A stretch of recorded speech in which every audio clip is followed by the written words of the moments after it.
आप सभी का हमारे चैनल पर बहुत बहुत स्वागत है।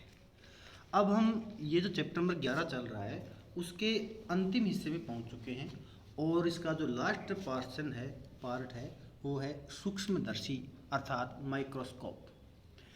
ये जो टॉपिक है वो एग्जाम में ज़रूर पूछा जाता है। हम इसमें पढ़ेंगे सूक्ष्मदर्शी, इसके दो टाइप पढ़ेंगे, सरल सूक्ष्मदर्शी और अगला आएगा संयुक्त सूक्ष्मदर्शी।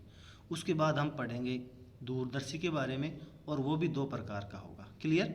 तो ये सब बातें हम इसमें पढ़ेंगे और ज़रूर इनमें से एक क्वेश्चन एग्जाम में 100% पूछा जाता है। और ये जो टॉपिक हम पढ़ने जा रहे हैं ये सभी टॉपिक एक दूसरे से मिले हुए हैं। हम आने वाले 2 वीडियो में इस पार्ट को कंप्लीट कर लेंगे, इसलिए आप इसे बहुत ध्यान से समझें क्योंकि ये काफ़ी डिफ़िकल्ट है और दिमाग काम नहीं करता इसमें जल्दी से। तो आपको इसकी जो छोटी छोटी बातें हैं वो आपको समझनी होंगी और जब छोटी छोटी बातें आपको समझ में आ जाएंगी तो फिर आप इसको आसानी से याद भी रख पाओगे, क्योंकि इसको समझना और फिर इसको याद रखना काफ़ी चैलेंजिंग है। देखिएगा, वह प्रकाशिक उपकरण जो वस्तु के प्रतिबिंब को बड़ा बना देता है सूक्ष्मदर्शी कहलाता है। मतलब सूक्ष्मदर्शी क्या है कि वह उपकरण है जो छोटी वस्तु के प्रतिबिंब को बड़ा बना देता है, क्या कहलाता है? सूक्ष्मदर्शी कहलाता है। ये 2 प्रकार के होते हैं। नंबर 1 सरल सूक्ष्मदर्शी। सरल जो सूक्ष्मदर्शी होता है वो एक सिंपल जो उत्तल लेंस जो होता है वो ही एक तरह से सरल सूक्ष्मदर्शी है। क्लियर? जैसे अगर आपके पास कोई उत्तल लेंस है, उस उत्तल लेंस को आप अपने हाथ में पकड़कर उसको आगे पीछे करके आप देखो तो आपको किताब के जो अक्षर हैं वो बड़े बड़े दिखाई देते हैं। इसी प्रकार से इसका उपयोग कहाँ करते हैं? कई जो प्रैक्टिकल वगैरह हैं जिसमें बहुत माइनरली हमें रीडिंग लेनी होती है और उसकी जो लाइनें काफ़ी पास पास होती है, जैसे हम 12वीं क्लास में बात करें तो चल सूक्ष्मदर्शी का जो प्रैक्टिकल है उसमें भी हम सरल सूक्ष्मदर्शी का इस्तेमाल करके रीडिंग पढ़ते हैं। इसके अलावा आपने देखा होगा कि ये जो जासूस वगैरह होते हैं या फिर जो फिंगरप्रिंट वगैरह उठाने वाले होते हैं उनके हाथ में एक डंडा सा होता है और उसके ऊपर लेंस होता है गोल गोल, उसका वो हैंडल होता है। उस हैंडल को पकड़ कर देखते हैं कि कहीं कोई फिंगरप्रिंट तो नहीं छपा हुआ है। ऐसी चीज़ें वहाँ पर काम आती है। या फिर कोई बड़ा नक्शा हो जो बहुत बारीक बारीक तैयार किया गया हो, उस नक्शे को अगर देखने के लिए हम काम लेते हैं सरल सूक्ष्मदर्शी। तो आपको समझ में आ गया होगा कि सरल सूक्ष्मदर्शी में वास्तव में एक उत्तल लेंस होता है जिसकी फोकस दूरी कम होती है। तो देखो आप, सरल सूक्ष्मदर्शी में कम फोकस दूरी का एक उत्तल लेंस होता है। इस लेंस के लिए वस्तु को प्रकाशिक केंद्र O तथा प्रथम फोकस F के मध्य रखते हैं तो इसका प्रतिबिंब सीधा, आभासी, बड़ा तथा वस्तु की ओर बनता है। ये जो ओर होता है वो एक लाइन का होता है और इसका जो प्रतिबिंब बनता है जिस साइड में वस्तु रखी हो उसी साइड में बनता है। क्लियर? अब समझना इस चित्र को ध्यान से। चित्र को पढ़ने से पहले आप ये देख लें आप एक बार। मान लो कोई h ऊंचाई का कोई बिंब है, जैसे h ऊंचाई का बिंब दिख रहा है आपको, ये h ऊंचाई का बिंब है और इसको कैपिटल D दूरी पर रखा है। यहाँ किसी मनुष्य की आंख है जो इसको देख रहा है। तो इसकी आंख पर इस बिंब के द्वारा जो दर्शन कोण बनेगा वो ये अल्फा है। दर्शन कोण का मतलब क्या है कि भाई ये जो वस्तु है, इस वस्तु के ऊपरी सिरे से जो लाइन चल रही है वो लाइन को यहाँ लाओ और निचले सिरे से जो लाइन आ रही है उसको यहाँ लाओ। क्लियर? और यहाँ पर जो आंख है उसमें जो कोण बन रहा है वो क्या कहलाता है? दर्शन कोण बनता है। तो ये अल्फा इसका दर्शन कोण है। क्लियर? तो h ऊंचाई का बिंब था और d दूरी थी। d का मतलब क्या होता है? 25 सेंटीमीटर होता है स्वस्थ मनुष्य के लिए। अब इसको देखो आप, ये सभी में बनेगा, ये डायग्राम जो है सभी में बनेगा। आगे आने वाले सभी टॉपिक्स में ये डायग्राम बनेगा। आज थोड़ी स्पीड ज़्यादा है मेरी बोलने की, इसको कम करना पड़ेगा। चलिए देखते हैं। यहाँ पर ये एक उत्तल लेंस है, दिख रहा होगा आपको। ये एक उत्तल लेंस है। इस उत्तल लेंस के इस बिंदु से ये फोकस बिंदु F है और ये जो बिंब है वो इस प्रकाशिक केंद्र, इसको मैं O कह दूं, प्रकाशिक केंद्र O तथा फोकस बिंदु F के मध्य, फोकस बिंदु एफ के मध्य ये एच ऊंचाई का बिंब यहाँ उपस्थित है। तो इस बिंब से ये जो प्रकाश की किरण है ये मुख्य अक्ष के समांतर यहाँ तक जाती है, यहाँ तक मुख्य अक्ष के समांतर यहाँ तक जाती है। क्लियर? जब ये यहाँ तक जाती है, समांतर है, तो आपको बताया था कि मुख्य अक्ष के समांतर जाने वाली प्रकाश की किरण अपवर्तन के पश्चात फोकस बिंदु एफ से गुजरती है। तो ये फोकस बिंदु एफ से गुजर गई है।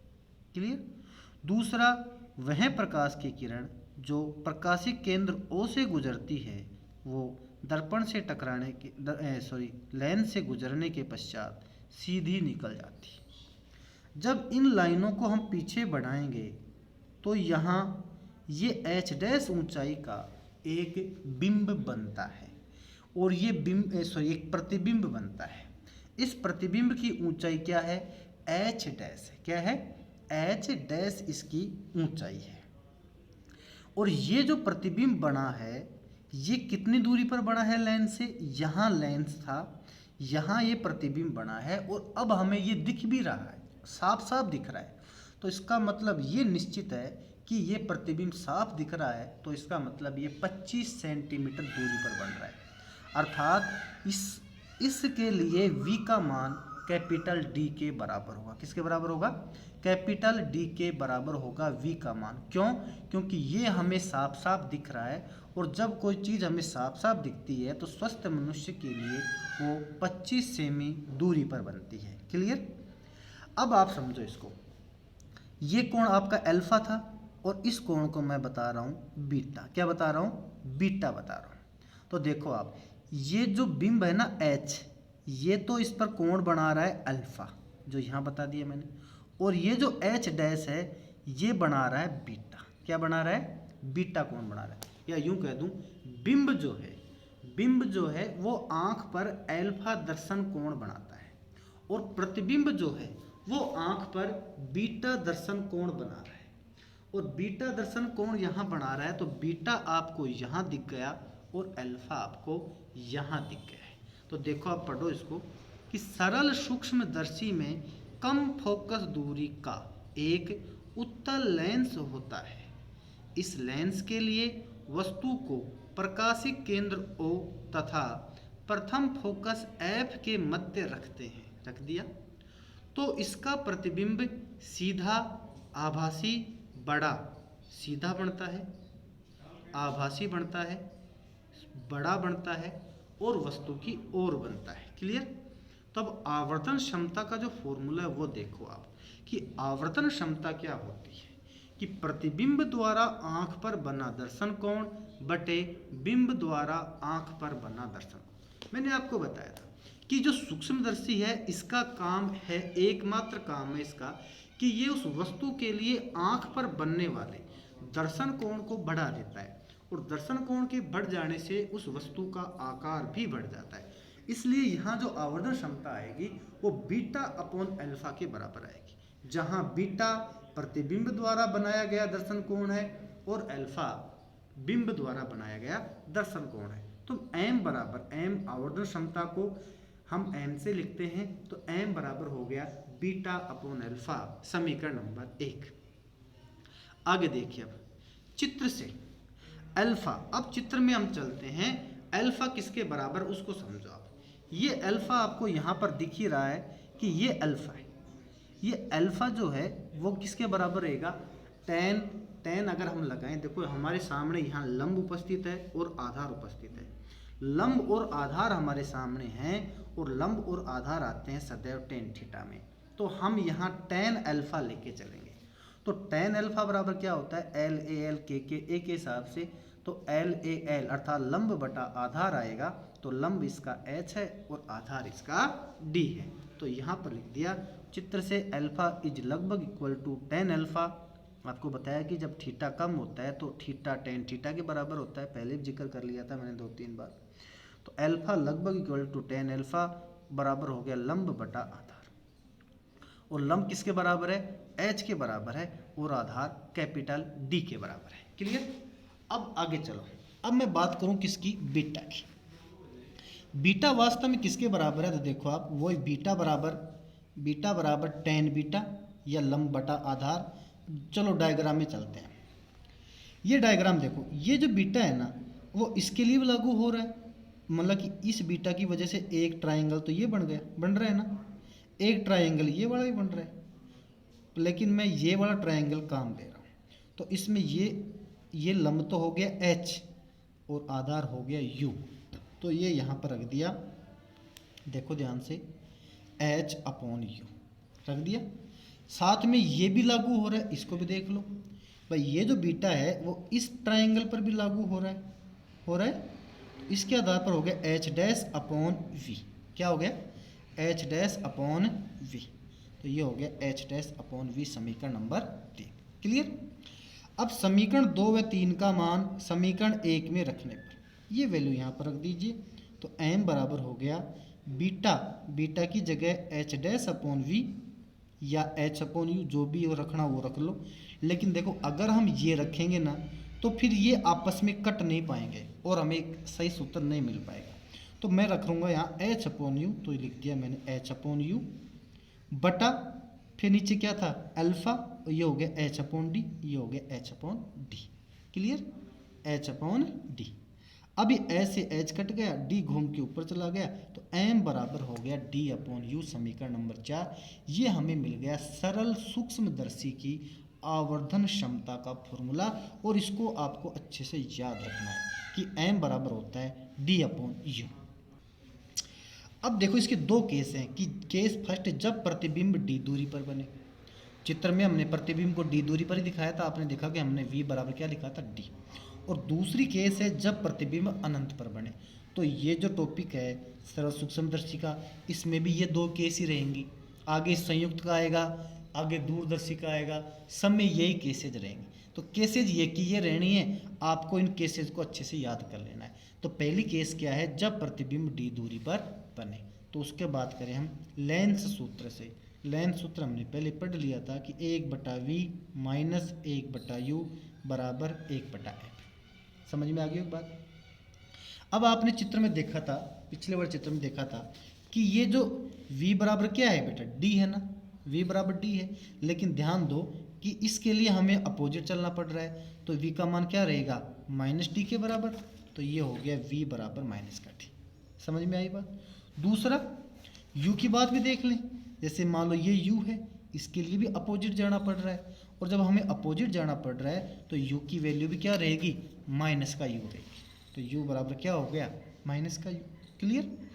ये वैल्यू यहाँ रख दो, तो 1/-d माइनस 1/-u बराबर 1/f। ओके।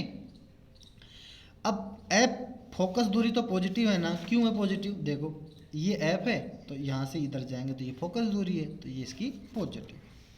तो ये तो हो गया बेटा माइनस माइनस तो हो गया प्लस, तो 1/u, ये माइनस का चिन्ह यहाँ लगा दिया, और 1/d बराबर 1/f। अब हम क्या करेंगे, देखो आपको याद होगा पिछले पेज पर हमने m बराबर d/u निकाला था, याद है ना। ये d/u कैसे बन सकता है, जब मैं इस समीकरण को d से गुणा कर दूंगा तो d/u यहाँ से बन जाएगा। तो इस समीकरण को कैपिटल D से गुणा करने पर, तो d/u माइनस d/d बराबर d/f। ओके। तो अब d/u माइनस का क्या होगा, 1 से 1 कट गया, d से d कट गया तो 1 हो गया, माइनस का इधर गया तो प्लस का, तो d/u बराबर 1 + d/f। और d/u वास्तव में m के बराबर था, तो m बराबर हो गया 1 + d/f।